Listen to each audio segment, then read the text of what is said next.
All right, let's cover the notebook functionality, and this is just a quick overview because, as I said, the in-depth guide and all of that kind of stuff is coming at a later video. So now we're just gonna double check and skim over the stuff that you can do and what you have. This is how the notebook looks like on the Supernote platform, and you will see that we no longer have a floating toolbar that you can hide or anything like that. No, it's far more elegant right now.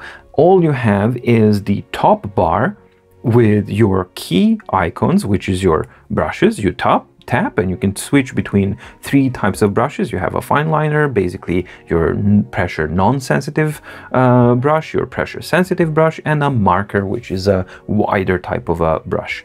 Then you have your eraser, which can be eraser brush, erase strokes or area, and erase the entire layer. Then you have a very powerful selection tool, which we're definitely gonna cover because it has some very unique features. And we have the layers. You can have, I think, up to 4 or 5 layers, additional layers, and the background layer is the one that contains your template.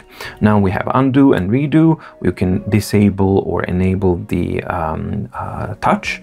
So if you want to disable touch completely, then it doesn't work at all, and you can swap between your pages like this. And yes, it automatically adds a new page when you're at the end page and you tap on the arrow or you swipe left. If your touch is enabled, it will automatically add a page. You can see how quick it was, and you can close the document. Then finally, you have also these 3 dots, and that's where all of the other notebook options or page options are at. And that's basically where you rename your document. You can search your titles, overview of the notebook, export, change your templates, insert, previous page, next page, delete page, page management, and all that kind of stuff. All will be covered in the guide. However, this is where you just simply see the overview of what you can see. Now, there's a couple of things that I do want to actually cover. So now I'm gonna have, I don't know, let's say specifications, and underneath here I write stuff, and that's where my text is. And then I might have another one which would be, I don't know, design. And then some more lines here that I write. So what you can do with the selection tool, which is really, really cool and very, very unique, and takes a little while. I got it totally wrong with the keyword functionality. Apologies for that, because I thought that that was text recognition, but it's not. It's actually keyword, and it works a little bit differently. However, let's cover them quickly here. So first of all, with the selection tool, yes, it's a transform tool. So you can select it, you can transform, and you can see that it's very, very responsive. So I can quite easily rescale this if I want, and it's a very, very nice responsive type of a feel, which is great. Then you can copy it to another document, to another notebook or whatever, and you can of course cut and paste or delete it if you will. However, the ones that I'm very much interested in are these 2 icons here. So let's say, for example, that I decided this is my notebook title. So I would go to this icon here, and it's going to mark it like this, and now this is locked. However, it will become searchable when I go into titles. I will see titles on different pages of my notebook, which makes it extremely easy to organize and search your notebooks. So even though we don't have full page and full document text recognition like we have on the books, I think this is a far more intelligent approach because, yeah, it takes a little bit of time to kind of get used to it, but I think it's absolutely worth it because just think about it. If you know what it is that you're doing, you can title each chapter of your notebook and you can easily search it, and just basically you're effectively building your table of contents this way in a notebook. Now that to me is a awesome feature, really, really awesome feature, especially if you use it in an organized way. You can build a table of contents for your notebooks, which means that suddenly hundreds of pages worth of notebooks are effectively perfectly usable. You do not have that unremarkable platform at all. It's just completely no way that you can organize a platform like that at all. On the Boox you can, because you can draw those star symbols and you can bookmark the pages and you can do full document search for the entire keyword recognition thing, which can be slow and imprecise. This is fail-proof. It's not doing any text recognition. It just shows you exactly what you wrote in any language that you wrote, in any symbols that you wrote, anything that you wanted. Brilliant solution. As far as I'm concerned, absolutely brilliant. However, they have more. So if I select a single word and I tap on the next to it, the T symbol one, so this is now trying to identify a keyword. And it was actually quite successful. Even though I didn't write clearly or anything like that, I had really bad results when I tried multiple words. It was clearly not designed for that. However, when I am selecting individual words, it's really, really good. So now it recognizes specifications and it's basically asking you, is this the word that you wrote? You can confirm, or you can type it and say what it is. In this case, everything is good. I'll confirm it. Nothing is marked, but a keyword has been added underneath the system. So the same thing I'm going to do with the design. I'm going to add it now into here. Identifying design, perfectly, immediately recognized it, and everything's fine. So now, if I go into search, and I search the entire device for keyword, here are my keywords. And if I type on design, it's going to be showing me all the notebooks and all the pages where I have made a keyword or stored a keyword purposefully, so I can choose from exercise, specifications, test. So those are the keywords that I have been testing and playing around with, but yeah, extremely, extremely powerful. And then tap on X and you go back. Now, the final thing that you also can do is you can do the same thing as on Boox platform. You can effectively bookmark pages so that you can more effectively organize your notebooks. And yeah, basically you just draw a, well, preferably in a pen, not in a selection. So if I draw a star symbol, it's very, very good at recognizing star symbols, really good. But wherever you write this star symbol and it's recognized, that's basically a stamp. This has been a bookmark page. So again, if I go into, and you can choose between different ways that you can search this. So if I go to titles, I can see my keywords are here. So I can just select them there, or I can actually select which are the starred pages. So you have overall, you have complete organization and basically complete power of managing, organizing, and building a table of contents for your notebooks, making them more than just searchable. So for me, this is currently the absolute best notebook organizing system there is out there. Even though it doesn't have a full page text recognition capability yet, I think this is actually more powerful. So it was my fault that I did not understand or didn't use it enough to basically understand what it was. But once I did, talk about an aha moment, because yeah, this absolutely rocks.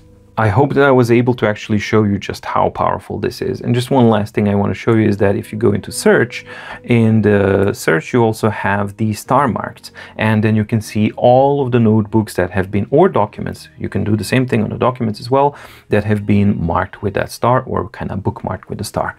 Fabulous organizational tools, really, really exceptionally good job there. Now, it's also significant to say that you are, of course, able to add your own custom templates.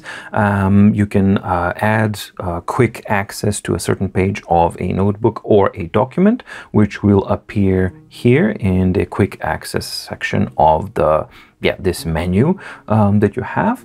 And that we have 4 different colors to choose from regardless of which brush you have. Actually, yeah, it's the same on all three brush types that we have. One of the important things to actually take into consideration is it's all nice and dandy when you're writing on the device, but very often we want to export the results and the result of our writing onto a computer, onto a different platform, and that's when we export into the PDF or PNGs. That's what you can do on the Supernote platform, and I do tend to now regularly test the exported results. And when I test out the Supernote A5 or the Supernote platform exported results, there are some issues. Everything is fine, but as you can see, even in on 100% scale, it exports normally as a PDF and it's all good. It all is readable and it works as expected. However, it's rasterized, which means that it's basically baked down into an image. So even if you open it up in PDF reader, it's not going to be vector strokes, which means that when you zoom in, you're going to have pixelization, which is something that you don't get if the result is not rasterized. So this is the pixelation that I'm talking about. So clearly not great. Now, this is not such a big problem if you're using it just to share writings, but I don't think it's necessary to have, because yeah, let's just have non-rasterized option as well, so that people can rasterize if they want to, but I think overall, yeah, or at least anti-aliasing on exporting to kind of smooth these things out, because there's really no need in 2021 for a serious contender that the Supernote A5X definitely is. I think this is something that the platform definitely needs an improvement, and hopefully it's something that we'll see in a coming update. Once that's ironed out, then I think the exported results are great. Now let's jump over to the reader side of things and give a similarly short overview of the functionalities and what can you do. Well, this is a PDF opened. It also supports EPUBs, but it also supports, I think, text files and Word files that you can open, edit, and create Word files from this latest update that's coming out soon, that I already have, but it is coming out soon on the A6X as well. I think that the 10.3-inch format on the A5X is absolutely hugely beneficial for the reader side of things, and yeah, it's a much more dominantly better experience, reader experience, than on the A6X. Not functionality wise, simply because the screen real estate and everything else, you can just kind of feel and see that this is how it was meant to be. So, and always a reader device is always going to benefit from more screen real estate, because it's going to be easier to read, easier to format, and easier to do all of these things that you need to do if you want to use it as a capable and functional, powerful reader. It's easy to navigate, so you can tap on one of the sides and tap on the back one. You can swipe left, you can swipe right, and go forward and back. You cannot pinch to zoom. There isn't a shortcut for a bookmarking, but you can bookmark by just tapping on the three dots here, and then you add a bookmark. Similarly, these are the options that you have, so you can word search the document itself, or by text. Then you can also check out the contents. This document doesn't have a table of content, but you can check your bookmarks, you can check your annotations, which are basically scribbles that you can do. So this is my scribble, right?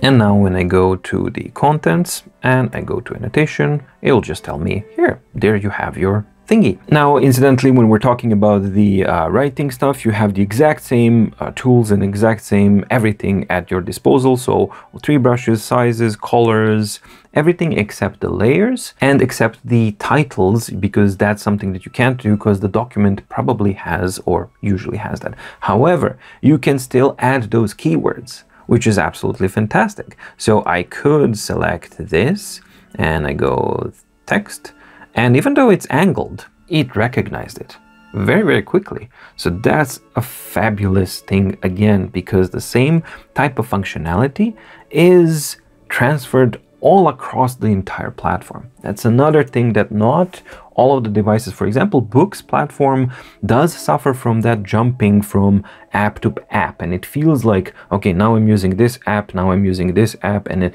there's no real consistency between them, which is kind of normal for any Android powered device. Not so on the Supernote A5X. Supernote A5X offers you a completely unified user experience, which is really, really good. And you have the same type of controls for palm rejection. You can navigate the pages doing this way if you wanted to, and you can take a screenshot, you can export the document, you can adjust the contrast if you want to, and that's added to a quick access. Now, the place where it actually lacks as a platform is the formatting options, specifically formatting for PDF documents, because all you realistically have is scaling or zooming. So that's all you got. So you can just kind of zoom in and yeah, kind of make it like this, and then it stays. So you can confirm it and it stays zoomed in like that throughout all of the entirety of the document, which is kind of fine. So that's actually okay, and it works pretty much nicely if that's what you're looking for. And in most cases, this will serve you really well, because all you need to is kind of trim it down and kind of find it so that it works nicely. However, if you're reading different types of documents which have multiple columns or are definitely not optimized for this type of use, then I believe that the platform could benefit greatly from added and more sophisticated type of functionalities for specifically for formatting of the PDF documents. So this is an area where the Boox Neo Reader is definitely more dominant than the Supernote here, because it has split pages, it has dual view with different documents and all these kinds of things, and you can also segment it into kind of panels, so which is really, really cool. So you can actually kind of go through panels on the document and all these kinds of things. None of this is available on the Supernote. However, what it does have is all of this, which makes it perfectly usable, and it all works really, really well. So for me, yes, I wish it had more sophisticated tools, but none of it is crippling me or stopping me from using it and enjoying using it. The important things that you can also do is basically you can put in square brackets to underline a piece of text. It will automatically underline it, and those are searchable, of course, in the contents. And then you can tap on the underline and you can add your notes here as well. So all of these things are really, really good. I think that they've struck a really, really good balance between simplicity and functionality. I want to open up an EPUB to show you something, and that's basically the formatting options and what you have. So this, you saw how long it took actually to open, and this is a high resolution image, so it actually takes quite a bit of time, but this is a very large document, 792 pages, and it's handling it without any problems. So if I wanted to tap here, I could say like I want to go to page 76, and I go, and it's there. So it's really, really good as far as reading things goes. Now, depending on the heaviness of the document, if you have large images, of course, it's going to take a little bit of time to load those depending on how big the image is. But overall performance, swiping between pages is really, really good. And it's very much immediate, and it works nicely.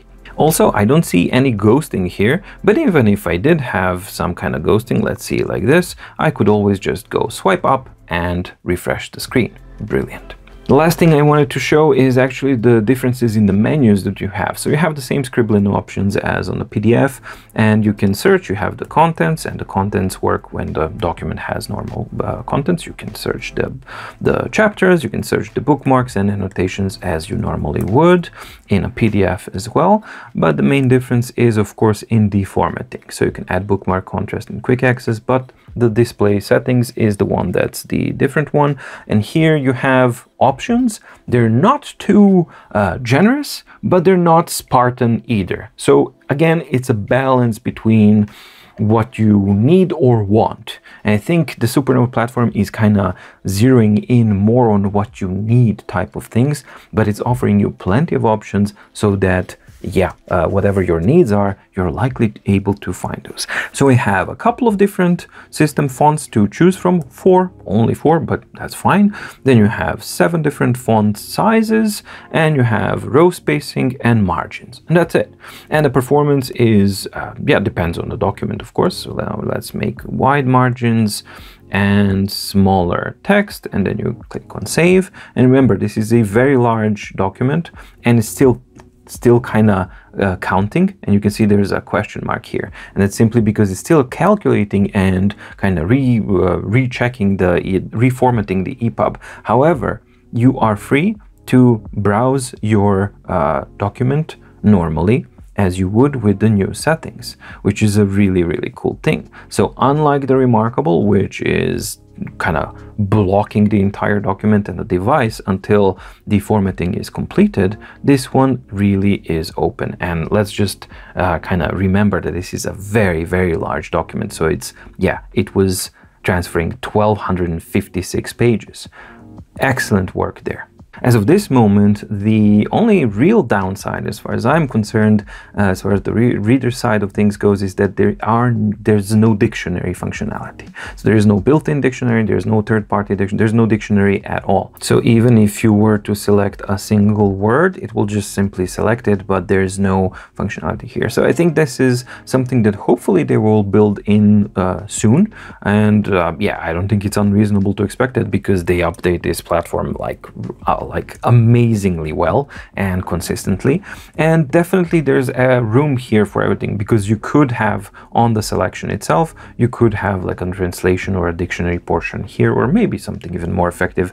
I think that they're doing a fabulous job as far as user experience and optimization as far as UI goes. So I'm sure that they'll figure out something really good if they consider the dictionary to be an important element or not. However, if it is a very important element for your work case scenario, then you need to be aware of that there is no dictionary yet, beginning of 2021, not yet here, but maybe we will get it sometime in the future. Now, one of the really cool things that the new update has given us is we've had the ability to open and edit, somewhat edit Word documents in the previous platform. And if you want to check that out, check out my Supernote A5X review, because the details are going to be shown there. I'm not going to repeat myself here, because all of that is going to be covered in the in-depth guide, and already you have some basic info in that other video. However, what I do want to check out is this new ability, which is when I click on the plus here, now I no longer have just new note file, I also have the new Word file. So now when I go to new Word file, so there we have it. Now it's opened up a new Word document, and I've paired my keyboard. It's detected it here, and it's telling me conveniently keyboard Bluetooth. So this is my paired keyboard, and I am writing up a new doc file on my Supernote A5X. And you know what? This, when I was testing this on the Supernote A6X, it felt a little bit sluggish and slow, and I said it wouldn't have been my preferred way of typing things up, and I hope that they will fix it. Well, that was a month ago, and here it is, it's fixed. Because for my taste, and yeah, so if I wanted to kind of edit it here, so I can just move the cursor there, add this one. Okay, let's move here. Okay, we don't have shortcuts for selecting yet, and we don't have control arrows to swap between words, so those things would be better. But you know what, this is far more responsive than what it was. And what did I say here? Because for my taste,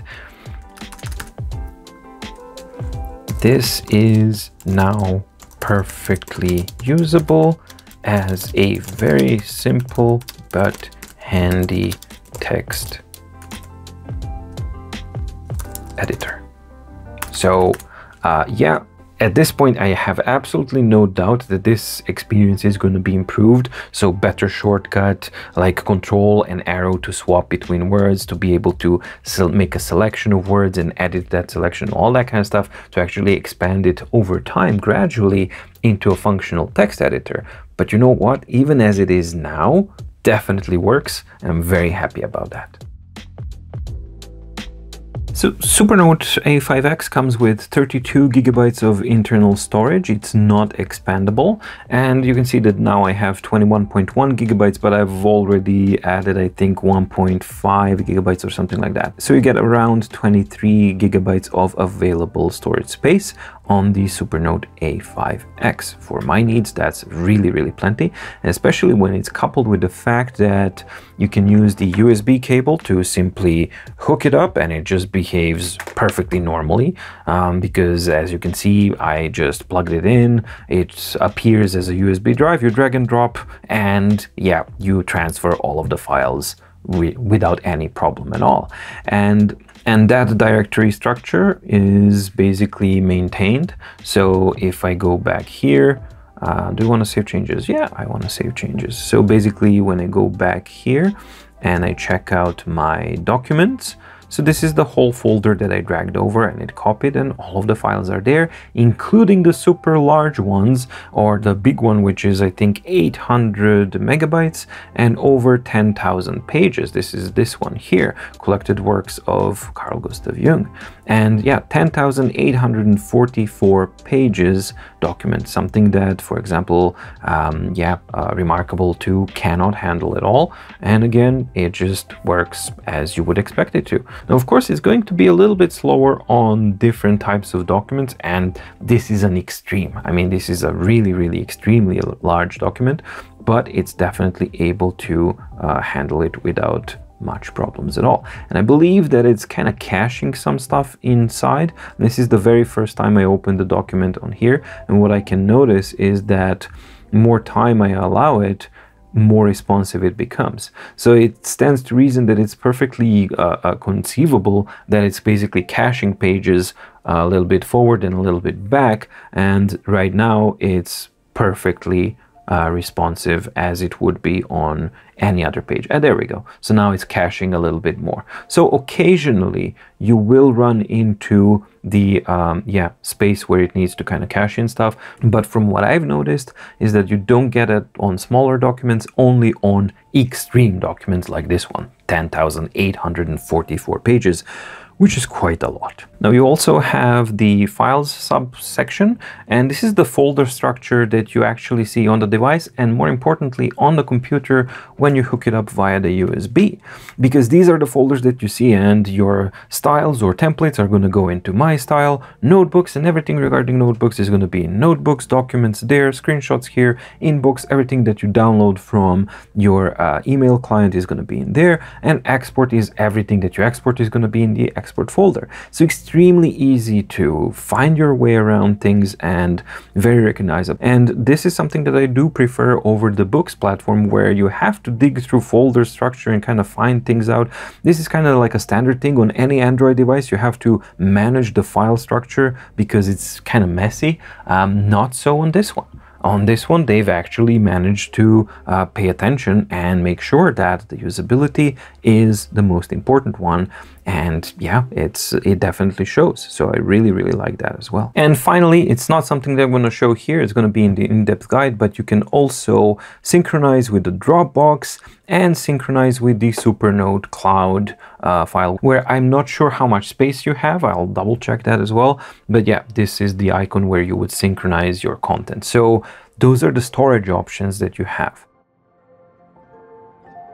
As far as the other functionalities go, there's a couple of noteworthy things that, again, I'm not going to go into details, simply because it's going to be covered in the in-depth guide. And if you're interested in some of those, you can check out the Supernote A6X review, where those are covered in detail. However, you have the option of customizing your mailbox and using your email account so that you can use emails here directly. We have the ability to get third third-party apps via the updates. So no, you don't have access to Google Play Store, and no, you can't normally load an APK file without hacking the device or something like that, but we will be getting third-party apps via the updates. And the first one that we got is the Kindle, and yeah, it works as you would expect it to. Again, double check the Supernote A5X if you're interested in how that works and how the installation worked, but I think those are the important aspects of the device. Another thing that's also important is the ability to use the Bluetooth connections for the keyboard. As I've shown in the new Word document, I was typing with the Bluetooth, the keyboard that is now not connected because I disconnected it, but that's where it is. And in the settings, you simply can turn the Bluetooth on or off. You also have the ability to use LAN transfer if that's something that you're interested in. So you can transfer files wirelessly using the Supernote companion app on your mobile phone. I wasn't able to actually demonstrate that because I had a problem with the app when I was testing it on the Supernote A5X, but I'm going to be repeating that in the guide when I'm testing out all that kind of stuff for the A5X. Hopefully then I'll be able to demonstrate it, but when it did work, because it did work for me, it was really cool because you could keep the device offline but transfer files to it wirelessly, which is really, really sweet. As I mentioned, you also have the Supernote Cloud and the supporting systems if you want to. For me, that's the huge benefit of the Supernote platform, and that's one of the things that I believe they say also on their website. It's like online and offline any way you want. And that was definitely not the case on all of the platforms, so a very, very nice thing to see on the Supernote A5X. And as I also mentioned, Dropbox synchronization, very cool thing to have.